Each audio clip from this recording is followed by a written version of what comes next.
आज जी TV Canada के studio में आचार्य श्री दिवाकर कृष्ण जी महाराज पधारे हैं, जो कि बाल ब्रह्मचारी हैं और जिन्होंने 9 साल की उम्र में ये डिसाइड कर लिया था कि वो वृंदावन जाकर बसेंगे।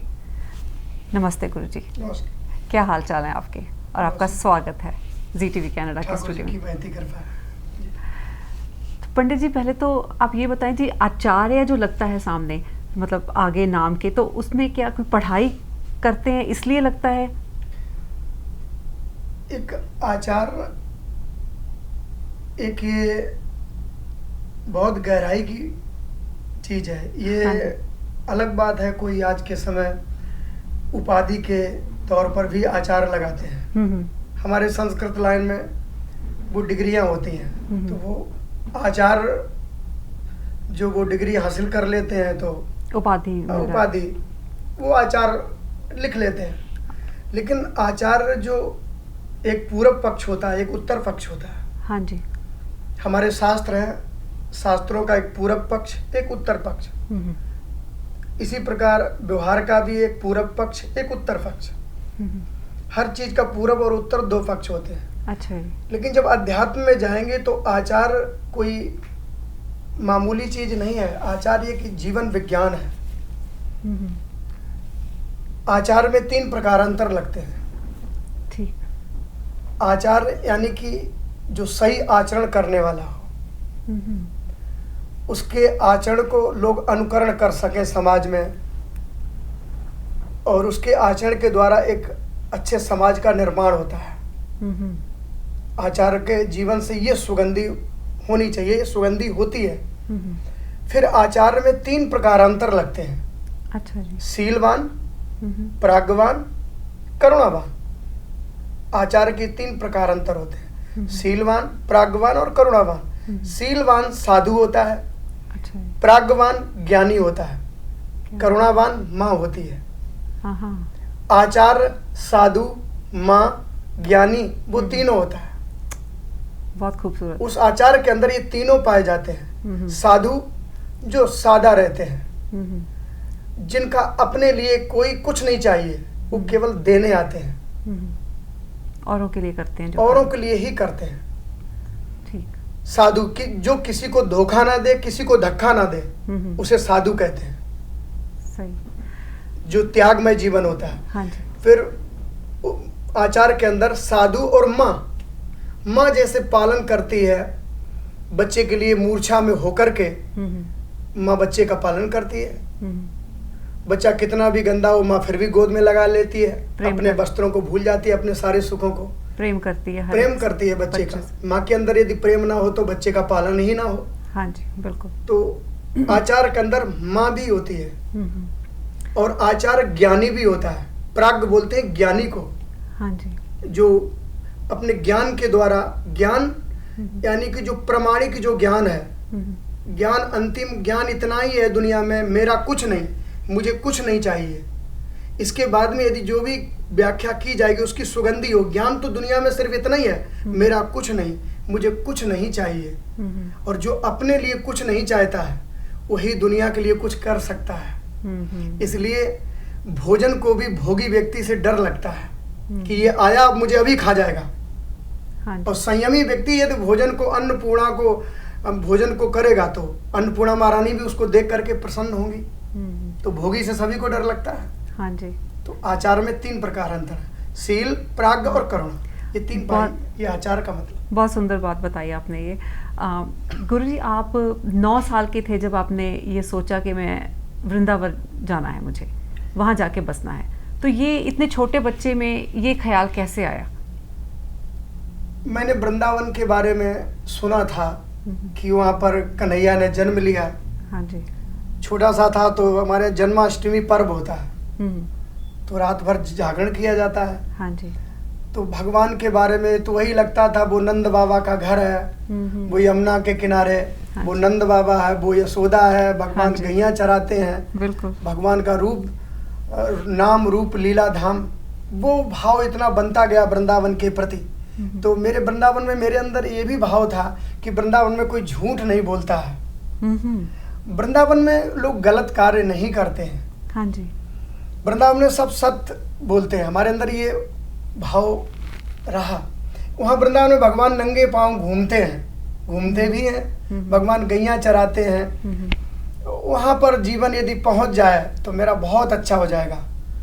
तो वो भाव मुझे भगवान की जो लीला स्थली है, भगवान की लीलाएं, वो भगवान के प्रति, लीलाओं के प्रति आकर्षण, वो मुझे खींच लाया। मुझे उसी काल में एक संत मिल गए, तो मैं उनके साथ उठ करके घर से निकल आया, अपने आप निकल आया। तो माता पिता को नहीं पता था? माता पिता को बताया ही नहीं कुछ। अच्छा जी। वहाँ से निकल करके आ गया, फिर संतों के संग में रहा, अध्ययन किया, गुरुकुल में, आश्रमों में रहा।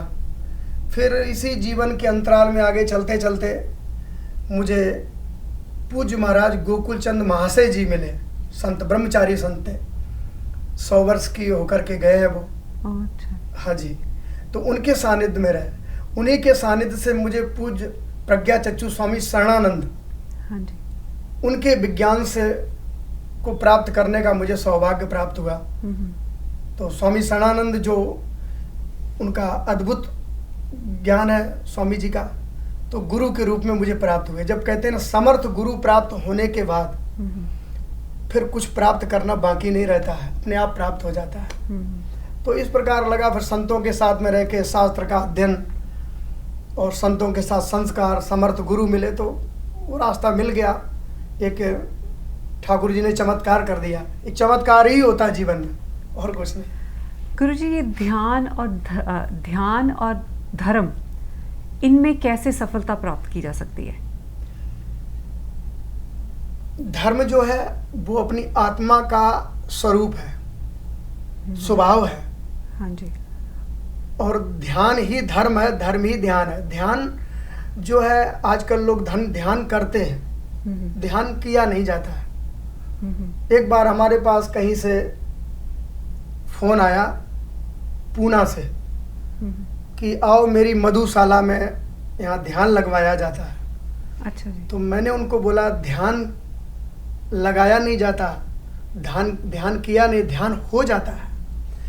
जब हम अपने ज्ञान का आदर करते हैं, शक्ति का दुरुपयोग नहीं करते हैं और धर्म का पालन करते हैं, अपनी की हुई भूल को जब हम सुधार लेते हैं, पुनः ना दोहराने से भूल मिट जाती है, हमारे स्वामी जी की भाषा में।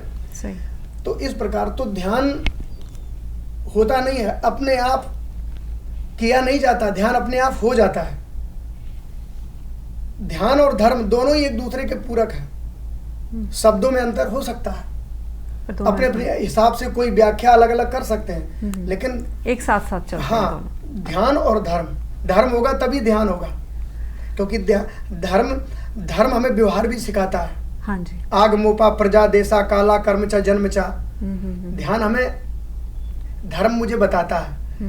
धर्म है कि हमारी दिनचर्या से भी हमें जोड़ता है, हमें क्या करना चाहिए, क्या नहीं करना चाहिए, उसी धर्म को व्रत भी बोलते हैं। हाँ जी। एक भाषा में व्रत भी बोलते हैं। तो जिस व्यक्ति ने व्रत कर लिया, धर्म कर लिया, तो ध्यान अपने आप हो जाएगा, क्योंकि जब मूल में व्यक्ति जाएगा सत्य में, तो फिर वहां पर कुछ मिलावट है ही नहीं, तो प्योर सोना ही रहेगा।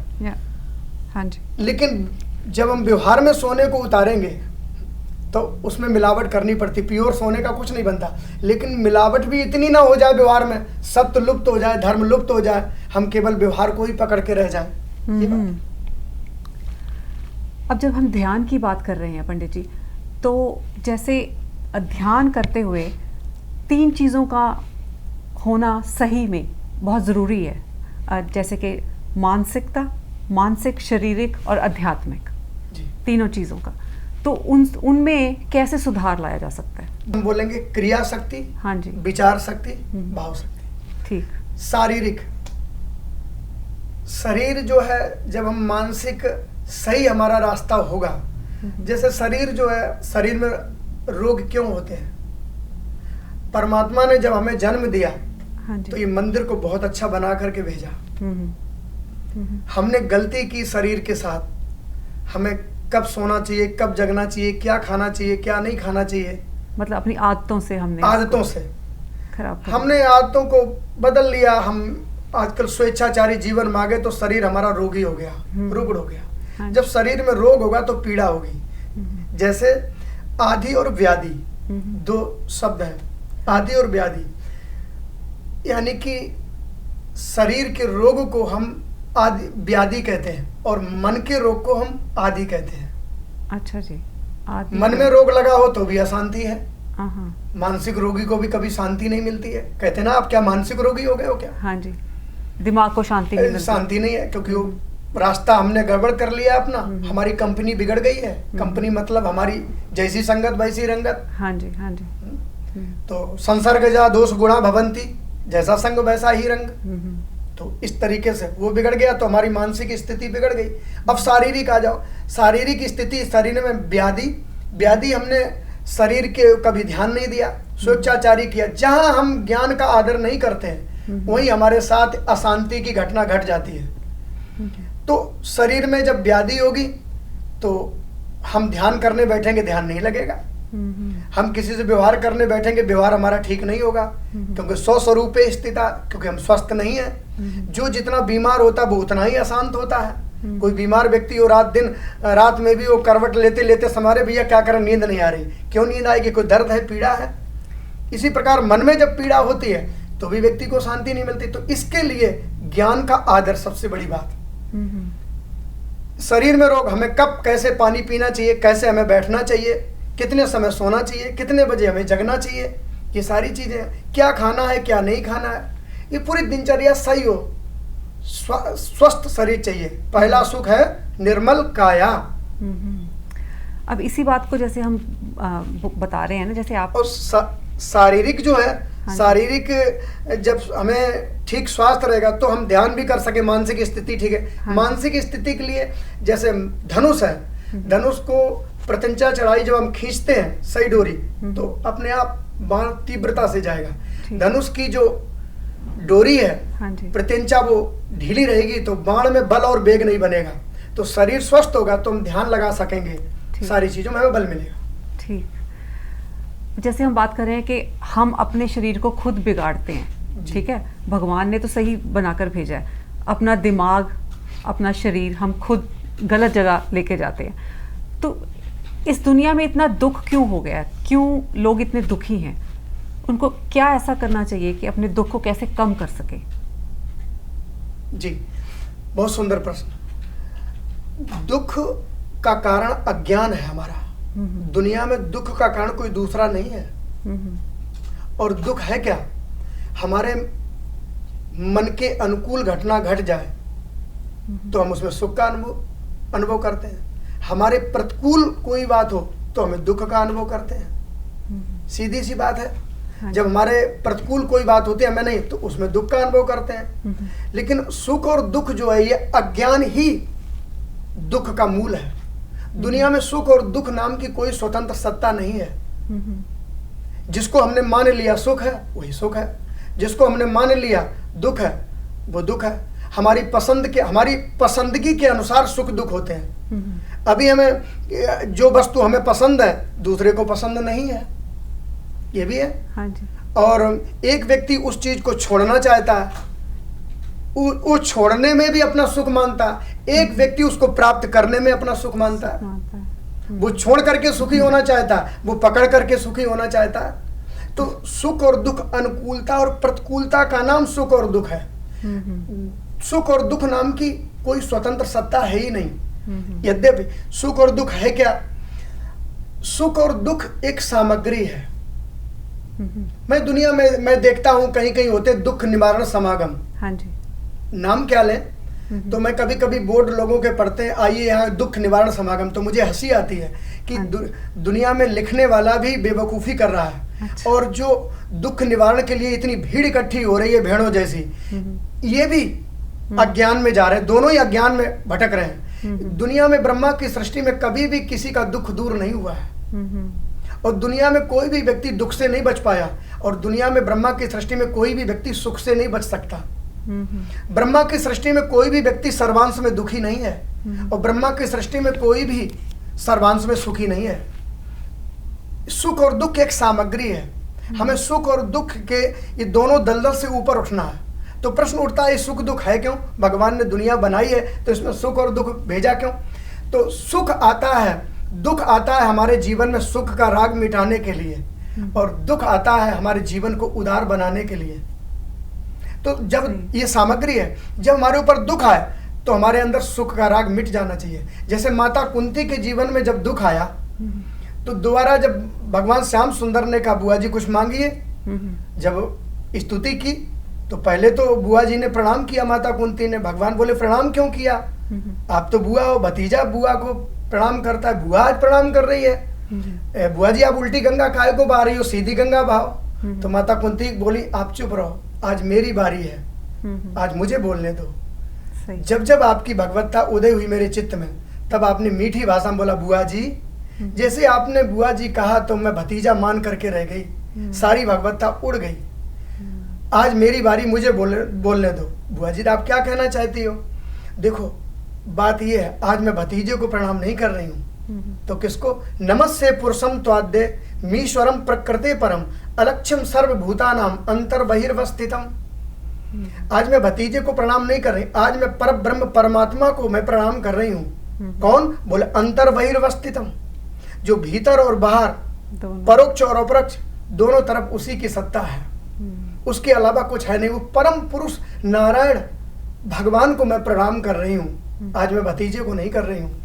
तो फिर जब बात आगे चलती गई, लंबा प्रसंग है, तो उसके बाद में फिर क्या हुआ, जब फिर माता कुंती ने बहुत यशोगान किया कि मैं कृतज्ञता ज्ञापन कर रही हूँ, आपने बड़ी कृपा की।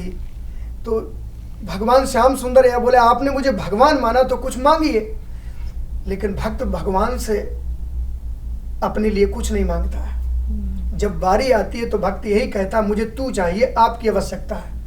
जितने भी भक्त हुए उन्होंने भगवान से भगवान को ही मांगा, भगवान से कुछ नहीं मांगा। अर्जुन और दुर्योधन की बात आई तो अर्जुन ने भगवान को ही मांग लिया, दुर्योधन ने नारायणी सेना मांगी तो क्या हुआ, तो भगवान को ही कि उसी पर कर लिया। तो भगवान साथ है तो सब कुछ ही साथ है। सब कुछ साथ है। तो माता कुंती ने फिर दुख मांगा, क्योंकि वो दुख का रहस्य समझ चुकी थी। दुनिया में कोई दुख मांगेगा, क्योंकि दुख का प्रभाव माता कुंती के जीवन पर पड़ चुका था, और दुख का प्रभाव जब जीवन में पड़ जाता है जीवात्मा के, तो सुख का राग मिट जाता है। हमारे लोगों के जीवन में हम दुख भोगते हैं, लेकिन प्रलोभन लेकर के दुख भोगते हैं कि आज दुख है तो ये दुख की घड़ियां चली जाएंगी, आगे सुख आ जाएगा। तो हम सुख का प्रलोभन लेकर के जब हम दुख भोगते हैं तो हमारे जीवन में दुख का प्रभाव नहीं पड़ता है, अपितु तुम सुख के प्रलोभन लेकर के हम भोगते रहते हैं दुख को। फिर जब सुख आ जाता है तो सुख में क्या करते, उदार नहीं बनते हैं, तो सुख में भी हम अभिमानी हो जाते हैं, परिस्थिति का दुरुपयोग करने लगते हैं। तो फिर वो दुख वाले वक्त को भूल जाते हैं कि वो भी एक वक्त था। हाँ, लेकिन सुख और दुख की सामग्री है और वो परिस्थिति है, लेकिन परिस्थिति जीवन नहीं है। सुख भी एक परिस्थिति है तो दुख भी एक परिस्थिति है। परिस्थिति जीवन नहीं है, जीवन का रास्ता सच्चाई का अलग होकर के जाता है। जैसे आसमान है, आसमान पर बादल बरसने वाले भी आते हैं और खाली बादल भी आते हैं, लेकिन आसमान को बरसने वाले बादलों से भी कोई प्रयोजन नहीं, और खाली बादल जो जा रहे हैं हवाओं में उड़ रहे हैं उनसे भी कोई प्रयोजन नहीं है। आसमान अपने में तटस्थ है। तो हमारा जो जीवन है साधक का, वो आसमान के समान है और परिस्थितियां बादल के समान है। तो सुख और दुख स्वतंत्र सत्ता नहीं है, ये एक सामग्री है। और जिसके जीवन में दुख का प्रभाव पड़ जाए तो सुख का राग मिट जाता है जीवन से। और माता कुंती के जीवन में दुख का प्रभाव पड़ गया था तो सुख का राग मिट गया, वो रहस्य को समझ गई। और जब बारी आई मांगने की तो दोबारा भगवान श्याम सुंदर से कहा मुझे विपदा संतु न सासु तत्र तत्र जगत गुरु भवतो दर्शनम यस्य आपुनर्भव दर्शनम आपुनर्भवानम जीवन मुक्तानाम दर्शनम। हमें सुख नहीं चाहिए, जहां भी रहूं विपत्तियों का पहाड़ मेरे जीवन में बना रहे, मुझे सुख चाहिए ही नहीं। लेकिन जो अज्ञान में जीते हैं वो सुख और दुख में ही झूलते रहते हैं। सुख और दुख इन दोनों घाटियों से ऊपर उठने के लिए मानव जन्म मिला है, और उसके लिए कोई सदगुरु के पास, गुरु के पास नहीं, सदगुरु के पास। गुरु तो गली गली में है, गुरु तो कोई भी प्रभावित होकर के, लेकिन सदगुरु चाहिए जो प्रैक्टिकल, कथनी करनी में अंतर नहीं होना चाहिए। ये तो जब जाते हैं तो कल्याण हो जाता है साधक का।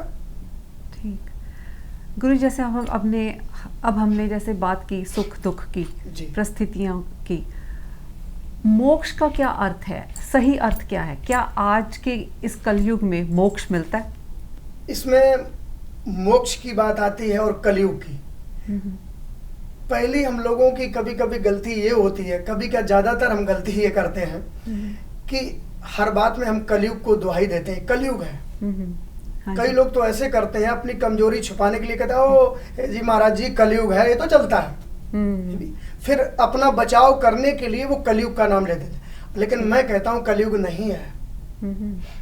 आप कहेंगे महाराज जी आज मैंने पहली बार सुन रही हूँ कि कलयुग नहीं है, लेकिन मैं डंके की चोट पर कहता हूँ कलयुग नहीं है।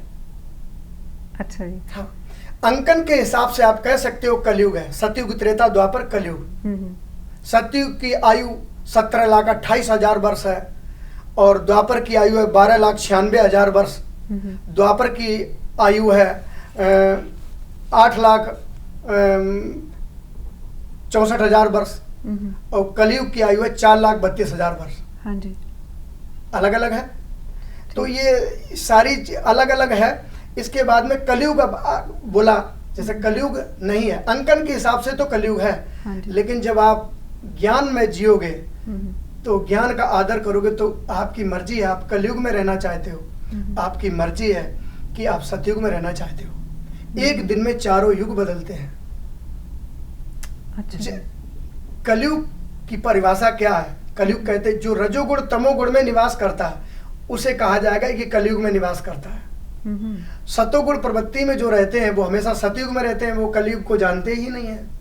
आज भी ऐसे ऐसे महापुरुष हैं ऋषि कोटि के, तथा कथित लोगों को छोड़ दीजिए, आज भी ऋषि कोटि के महापुरुष हैं जिनको कोई नहीं जानता है, वो हमेशा 24 घंटे सतयुग में ही जीते हैं। हम कहते हैं जिनको दुनिया जानती है वो बड़े हैं, जिनको कोई नहीं जानता वो वास्तविक बड़े हैं, वो वास्तविक बड़े हैं। तो पहली बात कलयुग जो है, कलयुग जो है हमारी मर्जी है, तो ये बात को तो चली गई कि कलयुग है। हम सतयुग में रहना चाहें तो सतयुग में, कलयुग में रहना चाहे कलयुग में, वो हमारी, क्योंकि मैं अपनी प्रवृत्ति को, अपनी प्रकृति को अपने अधीन कर सकते हैं। प्रकृति से श्रेष्ठ है मानव, पशु प्रकृति के अधीन है, मानव अपनी प्रकृति को अपने अधीन रख सकता है। तो अब आ गई मोक्ष की बात। हाँ जी। तो मोक्ष, ये अज्ञान का नाम मोह है, अज्ञानता का नाम मोह है। मोक्ष में भी 2 शब्द हैं। हाँ जी। और मोह में भी 2 शब्द हैं। तो माँ माने मोह, क्षय माने अलग। मोह का क्षय हो जाना ही मोक्ष है, मोह का क्षय हो जाना ही मोक्ष है। माँ माने मोह और क्षय माने अलग। मोह का क्षय हो जाए उसे मोक्ष कहते हैं। और मोह रहता है, अज्ञान के कारण मोह रहता है। उतनी मूर्छा आवश्यक है जिससे व्यवहार चल जाए, लेकिन इतनी मूर्छा हो जाए सघन कि हमारा मोक्ष ही लुप्त हो जाए, कल्याणकारी मार्ग ही लुप्त हो जाए हमारा। तो अज्ञान का दूर होना ही मोक्ष है। और जो अपने ज्ञान का आदर कर ले तो मोक्ष के अधिकारी हैं। जैसे कि अमृतस्य पुत्र है, जैसे पुत्र पिता के घर में जन्म ले ले, जन्म लेते ही पुत्र पिता की संपत्ति का अधिकारी बन जाता है। पुत्र को ये नहीं कहना पड़ता पिताजी ये संपत्ति मेरे नाम करो, पुत्र को नहीं कहना पड़ता। केवल पुत्र अपने पिता का सच्चा आज्ञाकारी पुत्र हो जाए तो जन्म लेते ही पिता की संपत्ति पुत्र की हो जाती है कि नहीं? हो जाती है। उसको कहीं कुछ नहीं करना पड़ता। यदि वही पुत्र कुपुत्र हो जाए फिर मुश्किल हो जाएगी। तो फिर क्या, पिता को कहे पिताजी मैं आपको मानता हूं पर आपकी नहीं मानता हूं, तो क्या पुत्र कहलाने वाली बात है? जैसे कोई साधक कह दे मैं भगवान को मानता हूं, भगवान की नहीं मानता हूं, अंतर हो गया। पिता ने कहा बेटा मुझे प्यास लगी है, प्राण पखेरु उड़ जाएंगे, जल्दी से पानी पिला। तो पुत्र कह दे पिताजी मैं आपको मानता हूं, आपकी नहीं मानता हूं, तो क्या इसको मानना कहेंगे? इसको मानना नहीं कहेंगे। आज यही चल रहा, मैं भगवान को मानता हूं पर भगवान की नहीं मानता हूं। हम पिता को मानते हैं पर पिता की नहीं मानते हैं। अमृतस्य पुत्र, ऐसे ही हम भगवान को तो मान रहे हैं, आज हम भगवान की नहीं मान रहे। इसलिए ऊपर से तो हम बहुत धार्मिक नजर आते हैं, भीड़ भी दिखती है, लेकिन आप भगवान को मानो ना मानो पर भगवान की जिस दिन मान लोगे उस दिन राष्ट्र का उत्थान हो जाएगा, जीवन का निर्माण हो जाएगा और संस्कृति की रक्षा जब ही होगी जब हम भगवान की माने। आज भगवान के अंदर से भी शिकायत निकलती है। हम आरती कर रहे हैं, मंदिर की चाबी हमने पुजारी जी के हाथ में सौंप दी। अब पुजारी जी तो जब भी करेंगे वहाँ पर थोड़ा भेद भी कर सकते हैं। आपने बहुत मोटी पैसा चढ़ा दिए तो पुजारी जी आपको ज़्यादा प्रसाद भी दे सकते हैं। और सभी एक से नहीं है। हाँ जी, हाँ, सब एक तरीके से नहीं है, वो भी है। तो हमने वो कर दिया। तो हमने क्या किया, हमने भगवान को माना, उसके लिए हमने सारा कुछ, भीड़ भी इकट्ठी की, सब कुछ किया, लेकिन हमने भगवान की नहीं मानी। और हमने क्या किया, उसका परिणाम क्या निकला, दैवी और दैवी गुणों से मेरा जीवन कट गया। प्रैक्टिकल हमारा जीवन नहीं रहा, प्रमाणिक नहीं रहा, केवल हम भगवान को मानते रहे। पर भगवान की लेकिन भगवान की मानो और भगवान को भी मानो, जब ये दोनों होंगे तभी जीवन में क्रांति होगी, तभी संस्कृति की रक्षा होगी। जैसे कि एक सिक्का है, एक नोट है हमारे पास, सिक्के में एक तरफ भगवान को है, एक तरफ भगवान की है। सिक्के में यदि एक मोहर ही दोनों तरफ लग जाए तो क्या सिक्का चलेगा? नहीं चलेगा। सिक्के में आप देखेंगे पलट के अलग अलग मोहरें होती हैं, अलग अलग। ये नियम है सरकार का, जो भी नियम है। तो क्या होता है कि सिक्के में दोनों मोहरें अलग अलग होनी चाहिए, एक ही मोहर दोनों तरफ लग जाए नहीं चलेगा। तो इसी प्रकार जीवन जो है, इसकी दो मोहरें हैं, क्या एक तरफ भगवान की और एक तरफ भगवान को। एक तरफ भगवत कार्य भी करना है और भगवान की भी, भगवान को और भगवान की, दोनों चीजें जब चलेंगी तभी क्रांति हो सकती, तभी हम मोक्ष प्राप्त कर सकते हैं। और ना कि अज्ञान में हम जिएंगे, मोह में जिएंगे तो फिर मोक्ष नहीं हो सकता है। और यहाँ पर यह भी कह दिया, क्या भगवान को दुनिया बनाना नहीं आया कि हमें दुनिया में रहना नहीं आया? भगवान ने दुनिया बहुत सुंदर बनाई, लेकिन हमें इस दुनिया में रहना नहीं आया। पंडित जी, जैसे आप पहली बार कनाडा आए हैं और यहाँ के भी आप यूथ को भी मिले, नौजवान बच्चों को, तो उनके लिए कोई ऐसा उपदेश जो उनको यहाँ की धरती पे उनका मार्गदर्शन कर सके? बहुत सुंदर आपका प्रश्न। ये प्रश्न नहीं, इसको जिज्ञासा ही कहेंगे। एक संस्कृति और संस्कार की रक्षा की भावना इसमें है। हाँ जी। 24 घंटे में एक बार माता पिता अपने बच्चों को अपने पास जरूर बिठाएं। हाँ जी। क्योंकि वो भारतीय संस्कृति को जानते हैं, उन्होंने जो संस्कारों में जिया है, तो अगली वाली पीढ़ी की कैसे रक्षा करें। वो आगे चल कर के केवल धन में ही लिप्त हो जाए, आगे वो पीढ़ी डिप्रेशन में ना चली जाए, सत्य से जुड़ी रहे। तो इसके लिए यही है कि बहुत पहले कॉन्वेंट की विद्या अध्ययन चलता रहा, कॉन्वेंट की पढ़ाई चलती रही, तो संस्कृति का अध्ययन नहीं हो पाया हमारे कॉलेजों में। उनको ही इंग्लिश मीडियम से ही पढ़ाया गया। लेकिन माता पिता तो अपने बच्चों को संस्कार दे सकते, संस्कृति घर में से संस्कार, क्योंकि माता पिता बच्चों के प्रथम गुरु होते हैं, प्रथम गुरु होते हैं। हाँ जी। तो माता पिता ज्यादा नहीं तो घर में 24 घंटे में एक बार बैठ करके रामचरितमानस का पाठ करवाएं, हनुमान चालीसा का और गीता का पाठ हो। यदि संस्कृत नहीं है तो हिंदी में ही अनुवाद है, महाभारत भी है। हाँ जी। गीता प्रेस गोरखपुर से प्रकाशित है। तो माता पिता को ये करना चाहिए। तो घर में ठाकुर जी की सेवा भी पधरानी चाहिए। हाँ जी। और भगवान नाम संकीर्तन भी घर में बैठ के सभी लोग करें। तो कनाडा में रह करके भी आप उससे मूल से जुड़े रहेंगे। हाँ। फिर धीरे धीरे सत्संग करते रहे, जहाँ भी सत्संग प्राप्त हो। आजकल तो कोई भी चीज दुर्लभ नहीं है। हाँ जी। सब उपलब्ध है। बिल्कुल। तो हम यही संदेश देना चाहेंगे कि भारतीय संस्कृति को संजो करके रखें, उसे अपनी संस्कृति, अपने संस्कारों को कभी ना भूलें। माता पिता यही अपने बच्चों को बताएं, क्योंकि आज भारत भी हिंदू राष्ट्र की तरफ कदम बढ़ा चुका है। हमारे पुरी के शंकराचार्य जी जिन्होंने ये मुहिम चलाई, पुरी के शंकराचार्य जी की ही चलाई हुई ये मुहिम है हिंदू राष्ट्र। फिर तथाकथित लोगों ने भी उसको पकड़ लिया है और प्रकृति अनुमोदन अपने आप करती है। तो यही है कि अपने संत महापुरुषों को सुने, घर में बैठ करके माता पिता संस्कार यही डालें कि अपनी पद्धति से जुड़े रहे, संस्कृति और संस्कारों से। ठीक। माता पिता यही करें। हाँ जी, बहुत धन्यवाद गुरुजी, हमें धन्यवाद जी, धन्यवाद। यहाँ आकर दुख सुख मोक्ष और ध्यान के बारे में इतनी गहरी बातें बताने के लिए। बहुत पहली बार ही इधर आना हुआ, हाँ जी, कनाडा कंट्री में। हाँ जी। और आप, सबसे बड़ी बात, यहाँ बैठ करके आप इतनी सुंदर तरीके से इसको सुचारू रूप से, और संस्कृति का बहुत बहुत, GTV का बहुत बहुत धन्यवाद।